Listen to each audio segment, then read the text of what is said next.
キルティングはぎれでできるミニアクセサリーポーチの作り方です。内側は2ポケットになっていて、アクセサリーを入れられます。入れると振ってもカシャカシャ鳴ったりしません。外側がキルティングなのでふんわりとした出来上がりです。ファスナーの入り口のところも開けるとこのように布が閉じているので、内側からファスナーに当たったりすることもないです。出来上がりサイズは横が11センチ、縦は6センチです。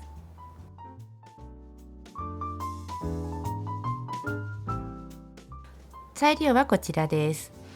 13×7 センチのキルティングが2枚とコットン生地が2枚です。あと10センチファスナーを用意します。10センチファスナーがないときは20センチファスナーを使って最後に切ります。キルティングにファスナーをつけます。ファスナーは裏向けて開きます。真ん中あたりをクリップで留めて、裏布を表同士が合うように合わせます。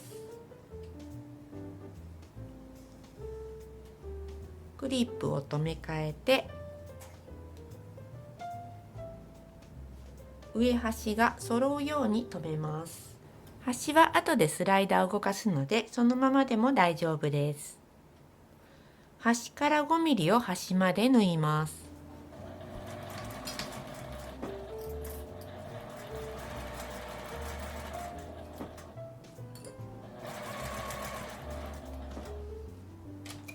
スライダーを動かします。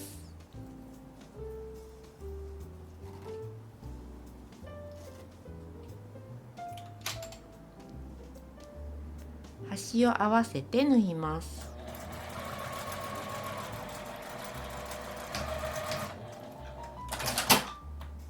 開いて反対側にもファスナーをつけます。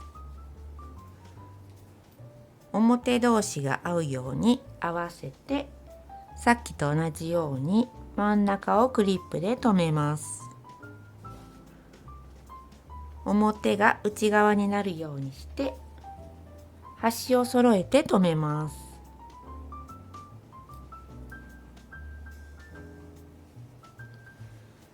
端から 5mm を端まで縫います。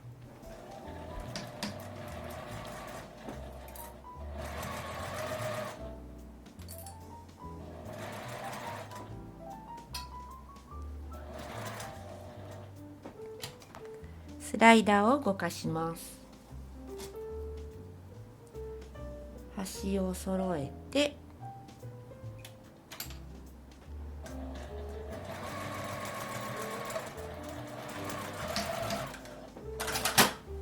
ファスナーは真ん中くらいまで締めておいて、表同士裏同士を合わせます。ファスナーはキルティング側に倒します。切り替えのところが合うように合わせて、縫い代はキルティング側です。端はクリップで留めます。反対側も縫い代をキルティング側に倒して端を合わせます。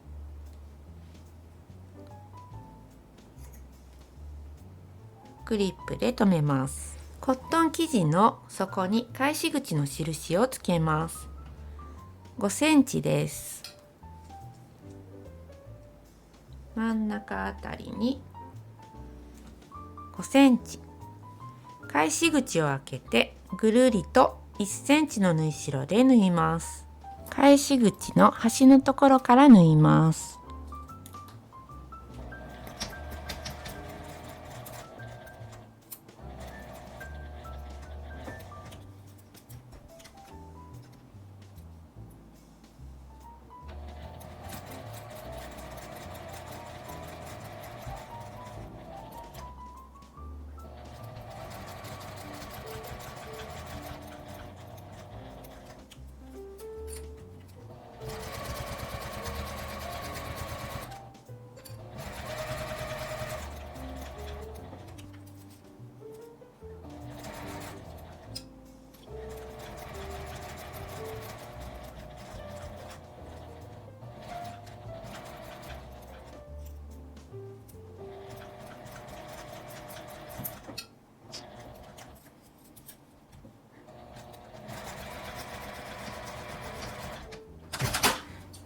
角をカットしておきます。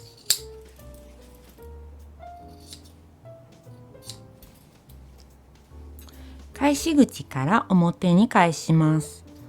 ファスナーは全部開けておきます。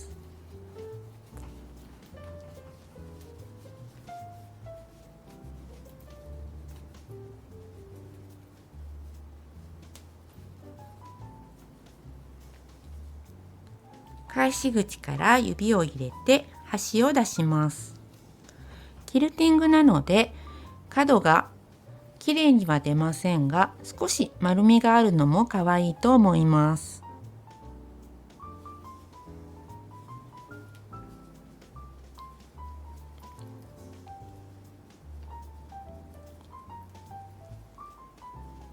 返し口のところは内側に折り込んで端を縫います。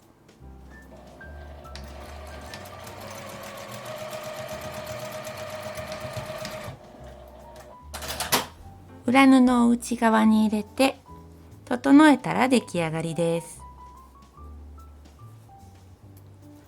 入り口のところに軽くアイロンを当てておきます。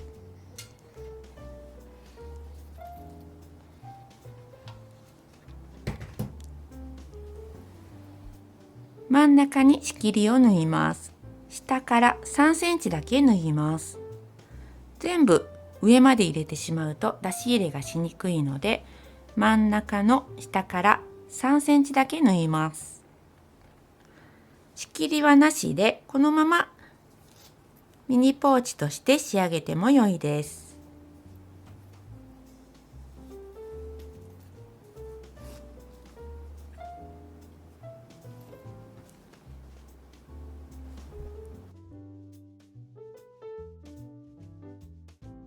真ん中の印をつけて下から3センチです。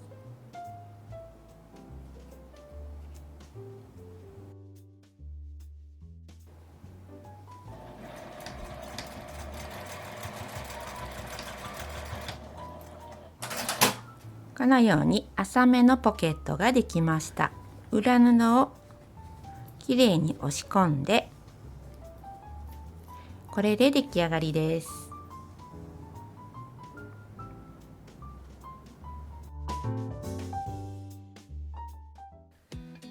マジッククリップ6個入りです。このように先が細くなっているので、つけたまま縫うことができます。